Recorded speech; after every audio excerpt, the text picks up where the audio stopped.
فوزیہ ہمارے محلے کی جانی مانی لڑکی کے طور پر جانی جاتی تھی۔ اس نے محلے کے ہر لڑکے کو لائن دی ہوئی تھی۔ ہر لڑکا فوزیہ کے دیدار کا منتظر رہتا تھا۔ بہرحال باوجود اس شہرت کے میرا کبھی بھی فوزیہ سے کوئی تعلق اور شناخت نہیں تھی۔ اسکول اور کالج میں بھی دور دور ہی رہے ہیں۔ جس دفتر میں نے کام شروع کیا، کچھ عرصے بعد جب وہ بھی وہاں کام کرنے کے لیے آئی تو مجھے تھوڑی سی حیرت ہوئی، کیونکہ اس کے ضامن میں مجھ سے مختلف تھے، مگر میرے کام میں ہر طرح گریجویٹ کی گنجائش تھی۔ خیر، یہاں بھی میرا اور اس کا تعلق صرف محلے دار کی حد تک ہی رہا۔ کچھ عرصے بعد مجھے ایسا لگا کہ دفتر کے لڑکوں میں فوزیہ مشہور ہونے لگی ہے، جو کہ میرے لیے کوئی حیرت کی بات نہیں تھی۔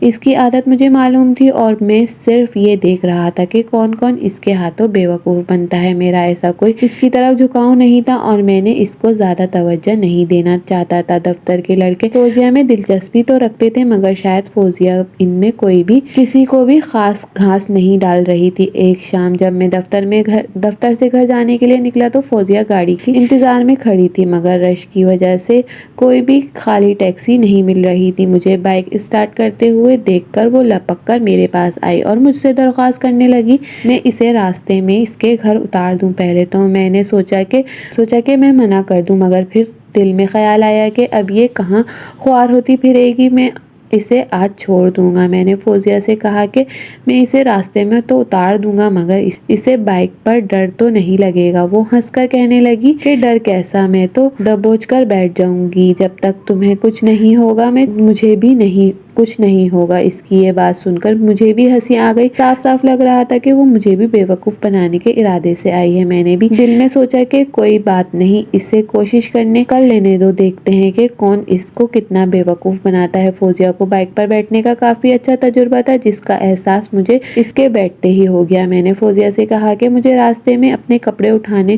ہیں، اسے کوئی اعتراض تو نہیں؟ جس پر اس نے کہا کوئی مسئلہ نہیں۔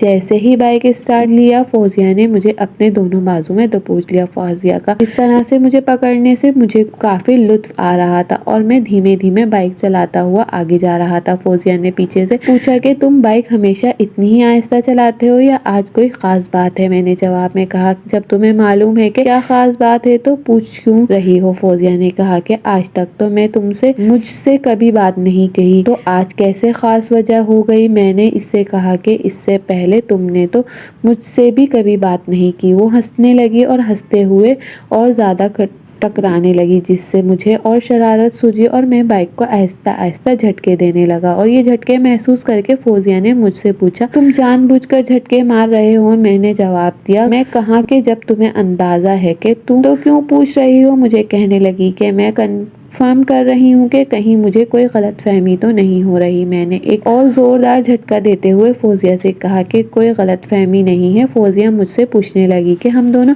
ایک ہی گلی میں رہتے ہیں، اتنے سالوں سے ایک دوسرے کو دیکھتے آ رہے ہیں، پھر بھی تم نے کبھی پہل کیوں نہیں کی؟ میں نے تو کئی بار تمہاری طرف دیکھا، مگر تم نے مجھے نہیں دیکھتے۔ میں نے فوزیہ سے کہا کہ تم ہر لڑکے کے ساتھ دوستی رکھتی تھی، تو میں کیوں تمہیں دوست بناتا؟ ہر لڑکا ہر روز تمہارے ساتھ عشق لڑاتا تھا۔ یہ سن کر فوزیہ نے کہا کہ اگر ایسی بات تھی تو ابھی تم کیوں عشق نہیں لڑاتے؟ یہ سن کر میں نے فوزیہ سے کہا کہ بس ایسے ہی۔ فوزیہ یہ سن کر مجھے سے پوچھنے لگی تمہیں یقین ہے کہ مجھ سے سب لڑکے عشق کرتے ہیں؟ فوزیہ کا یہ بے تکلفانہ سوال سن کر میں سوچ میں پڑ گیا اور سوچنے لگا کہ اس سوال کا کیا جواب دوں۔ میں نے کہا میں کیا بول سکتا ہوں؟ فوزیہ کہنے لگی جواب ہے نا تو دو۔ میں نے فوزیہ سے کہا اس طرح تو میں جواب نہیں دے سکتا۔ فوزیہ نے کہا کہ مجھے آج تک کسی بھی لڑکے نے ہاتھ تک نہیں لگایا، جس نے بھی کوشش کی ہے میں نے اسے بھگا دیا، کیونکہ میں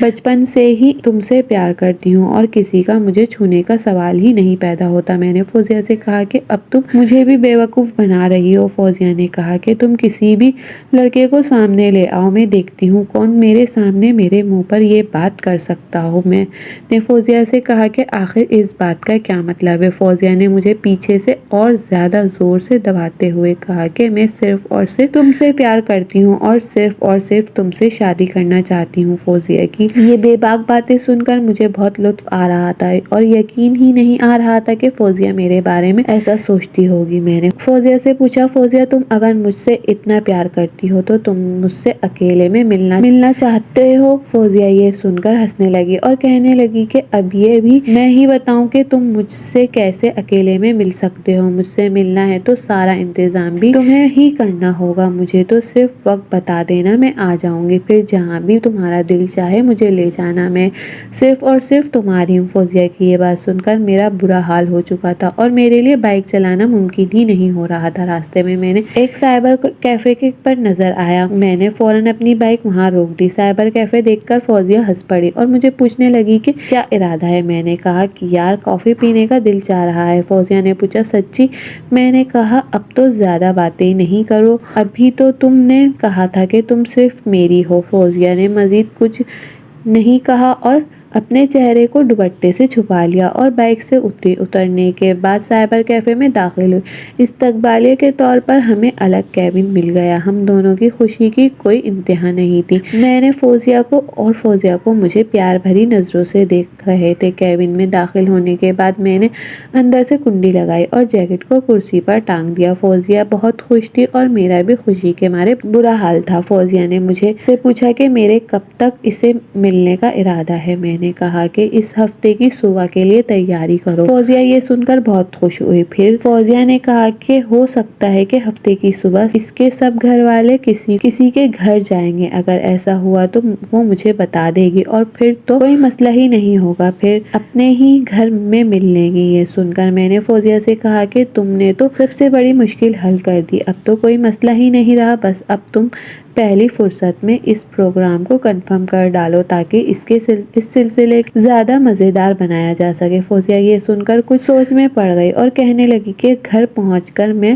تم کو فون کر کنفرم کرتی ہوں، بس اب جلد از جلد مجھے گھر پہنچاؤ۔ یہ سن کر میں نے فوزیہ کو ہاتھ پکڑا اور کھڑا ہو گیا، اسے اپنے سینے سے لگا زور سے کھینچ لیا اور پھر باہر نکل آئے۔ 10 سے 15 منٹ میں فوزیہ کو اس کے گھر پر اتار کر اندر اپنے گھر پہنچ گیا۔ رات کا کھانا صحیح سے کھایا نہیں گیا، ہر لمحے فوزیہ کے فون کا انتظار تھا۔ پھر رات کا کوئی 12 بجے کے قریب میرے موبائل کی گھنٹی بجی۔ فوزیہ کی آواز سن کر مجھے بہت اچھا لگا۔ فوزیہ نے مجھ سے پوچھا کہ کیا کر رہے ہو؟ میں نے کہا بس لیٹا ہوا ہوں۔ وہ ہنسنے لگی اور پوچھنے لگی کہ سیدھے لیٹے ہو؟ میں نے کہا بس آ کر دیکھ لو اور کیا کر سکتا ہوں، تم تو بس یوں ہی، ورنہ تمہارے ساتھ باتیں کرتا ہوں۔ میری باتیں سن کر فوزیہ بے اختیار کھلکھلا کر ہنسنے لگی اور کہنے لگی کہ تم بہت ہی معصوم ہو، اتنی پیاری پیاری باتیں کرتے ہو، دل کرتا ہے کہ ابھی تمہارے پاس آ جاؤں۔ یہ سن کر میں بھی ہنسنے لگا اور فوزیہ سے پوچھا کہ تم کوئی نئی تازی خبر ہے؟ اس نے کہا تمہارے لیے اچھی خبر ہے۔ یہ سن کر میں خوشی کے مارے اچھل پڑا۔ تھوڑی دیر بعد میں نے فوزیہ سے کہا کہ ایک دن میں کافی مشکل سے گزرے گا۔ فوزیہ کا یہی حال تھا، وہ بھی مجھ سے ملنے کے لیے بےتاب تھی۔ میں نے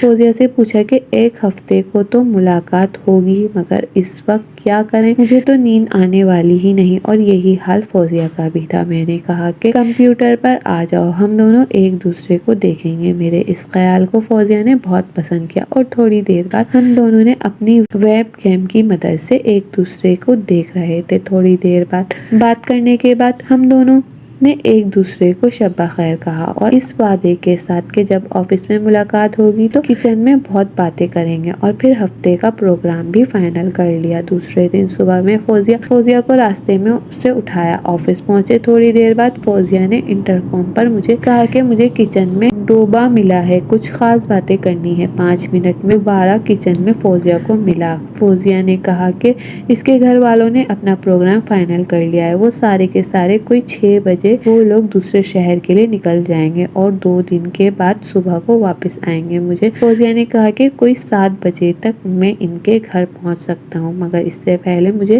اسے فون کر کنفرم کرنا ہوگا، جو میرے لیے مشکل کا کام نہیں تھا۔ فوزیہ سے میں نے پوچھا کہ 6 سے 7 کے بیچ میں وہ کیا کرے گی؟ وہ ہنس کر ٹال گئی اور کہنے لگی خود ہی دیکھ لینا، بہرحال باقی کا سارا دن ایک دوسرے کو پیار بھری نظروں سے دیکھتے ہوئے گزریں گے اور شام کو وہ فوزیہ کو اس کے گھر پر اتار کر اپنے گھر آیا، پھر اپنے آپ کو دوسرے دن کی تیاری میں مصروف کر لیا، پھر صبح کے انتظار میں سونے کے لیے لیٹ گیا۔ رات جیسے ہی گزری بے قراری تھی اور بڑھتی جا رہی تھی، نیند تھی کہ آنے کا نام نہیں لے رہی تھی۔ فوزیہ بھی فون کا جواب نہیں دے رہی تھی، جس کی وجہ سے اور تکلیف بڑھ رہی تھی۔ بہرحال جیسے ہی صبح کا اجالا دیکھا تو نہانے کے لیے دوڑا اور پھر شیو کر کے تیار ہو کر وقت کے مزید گزرنے کا انتظار کرنے لگا۔ جیسے ہی فوزیہ کو دیکھوں گا تو وقت تھم جائے گا۔ بہت زیادہ انتظار کر لیا تھا اور مزید انتظار بہت مشکل ہو چکا تھا۔ 7 بجے کے قریب فوزیہ کی مس کال آئی، جس کا مطلب تھا کہ میدان صاف ہو چکا ہے۔ میں نے فوراً گھر سے نکل کر فوزیہ کے گھر کی طرف چلنا شروع کر دیا۔ کوئی 10 منٹ میں اس کے گھر کی گھنٹی بجا رہا تھا۔ کوئی 1 منٹ کے انتظار کے بعد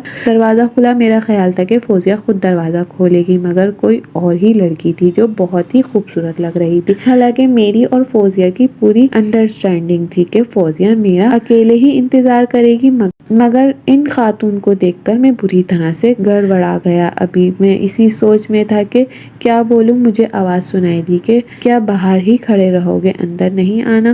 میری حیرت کی انتہا نہیں رہی، کیونکہ یہ آواز فوزیہ کی تھی اور وہ میرے سامنے کھڑی تھی اور مسکرا رہی تھی۔ میں فوراً اس کے گھر میں داخل ہو گیا اور غور سے فوزیہ کو دیکھنے لگا۔ وہ بالکل مختلف لگ رہی تھی۔ اس نے اتنی مہارت سے میک اپ کیا تھا کہ اس کا چہرہ بالکل مختلف سا ہو گیا تھا۔ میں اسی محفوظیت میں ڈوبا ہوا تھا جب فوزیہ نے میرے گال پر اپنا ہاتھ پھیرا اور کہا، کیا پہلی بار دیکھ رہے ہو؟ میں نے اس کے ہاتھ چومتے ہوئے کہا کہ ہاں، تمہارا یہ روپ آج پہلی بار ہی دیکھ رہا ہوں۔ تم کیسی اپسرا کی طرح خوبصورت لگ رہی ہو۔ فوزیہ نے کہا، یہ تیاری صرف اور صرف تمہارے لیے ہے، ویسے بھی تم بہت پیارے لگ رہے ہو۔ تمہیں ایک بات بتاؤں، میرے گھر والے تو رات کو ہی چلے گئے تھے، مگر مجھے بہت ساری تیاریاں کرنی تھی، اس لیے میں تمہیں اس وقت بلایا۔ ایک تو مجھے خود تیار ہونا تھا اور اس میں بہت وقت لگنا تھا، مگر اس سے زیادہ خاص چیز تھی 2 دن کے لیے کھانا پینے کا انتظام کرنا، کیونکہ اب اس وقت سے کل رات تک ہم اتنے ہوں گے کہ ایک دوسرے میں باہر جانے کا وقت بھی نہیں ملے گا، اور میں تمہیں اپنے ہاتھوں سے بنا ہوا سارا کھانا کھلانا چاہتی ہوں۔ ویسے تو آج تو جب میں گھر سے چلا تھا تو میرا حال یہ تھا کہ میرا خیال تھا کہ فوزیہ کو دیکھتے ہی میں اس پر فدا ہو جاؤں گا، مگر اس فوزیہ کو دیکھ کر میں بالکل ہی بدل گیا تھا۔ مجھے اپنے اندر ایک بڑی تبدیلی محسوس ہو رہی تھی۔ اب میں فوزیہ کو پہلے بہت غور سے دیکھنا چاہ رہا تھا۔ اس کا یہ روپ سب سے الگ تھا اور وہ بہت ہی دلنشیں بھی تھا۔ میں نے اس کو پہلے بھی دیکھا تھا، مگر آج فوزیہ نے مجھے بالکل اپنے لیے محوٹ کر لیا تھا۔ فوزیہ میرا ہاتھ پکڑ کر اپنے ڈرائنگ روم میں لے آئی، جو بڑی نفاست کے ساتھ سجا ہوا تھا۔ مجھے صوفے پر بٹھایا، وہ میرے لیے ناشتہ بنانے کے لیے کچن میں چلی گئی۔ اس کی چال بہت خوبصورت تھی، دونوں آنکھیں مٹکاتے اور وہ بہت ہی دلنشیں نظارے سے پیش کرتی تھی۔ تھوڑی دیر بعد ہم دونوں نے ناشتہ ختم کر کے دوبارہ صوفے پر آ کر بیٹھ گئے۔ فوزیہ نے میوزک آن کیا اور ہم آپس میں آہستہ آہستہ باتیں کرنے لگے۔ میں فوزیہ میں گم تھا اور اس کے خوبصورت سلے ہوئے کپڑوں کو دیکھ رہا تھا۔ ایسا لگتا تھا کہ وہ کپڑے اس کے جسم پر رکھ کر سلے گئے ہیں۔ وہ ان کپڑوں میں قیامت ڈھا رہی تھی۔ گلابی رنگ کی ریشمی قمیض اور سفید رنگ کی ریشمی شلوار اور اس پر سفید دوپٹہ فوزیہ پر بہت ہی جچا زیب نظر لگ رہی تھی۔ فوزیہ کو میری کمبینیشن بہت اچھی لگی، میرے پاس آ کر بیٹھ گئی اور کہنے لگی، تم نے نیلا رنگ کا بہت اچھا لگتا ہے اس وقت، تم بہت پیارے لگ رہے ہو، اور ساتھ ہی میرے ماتھے کو چوم لیا۔ مجھے فوزیہ کے ہونٹ اپنے ماتھے پر اچھے لگے، حالانکہ میرا بھی دل چاہ رہا تھا کہ میں اسے ماتھے پر بوسہ دوں، مگر اس سے زیادہ میری خواہش تھی کہ فوزیہ مجھے پیار کرے اور اس کو بھی دل چاہا وہ کرتی جا رہی تھی۔ جب وقت آئے گا تو پھر دیکھیں گے۔ فوزیہ میرے ساتھ لگ کر بیٹھی ہوئی تھی اور اس کا ایک ہاتھ میرے ہاتھ میں تھا اور دوسرا ہاتھ میرے بالوں میں انگلیاں پھیر رہی تھی اور کبھی میرے سر کے بالوں میں کنگھی کرنے لگتی۔ وہ ساتھ ساتھ مجھ سے بہت ساری باتیں بھی کر رہی تھی۔ مجھے لگ رہا تھا کہ ابھی بہت وقت ہے اور فوزیہ کا جو بھی دل چاہے وہ کرتی رہے۔ میں ابھی اپنی طرف سے کوئی ابتدا نہیں کرنا چاہتا تھا۔ تھوڑی دیر باتیں کرنے کے بعد میں نے فوزیہ سے اجازت لی اور اپنے گھر چلا آیا۔ آج میں بہت خوش تھا، کیونکہ جس سے میں محبت کرتا تھا اس کے ساتھ کافی سارا وقت گزار کر بہت اچھا لگ رہا تھا۔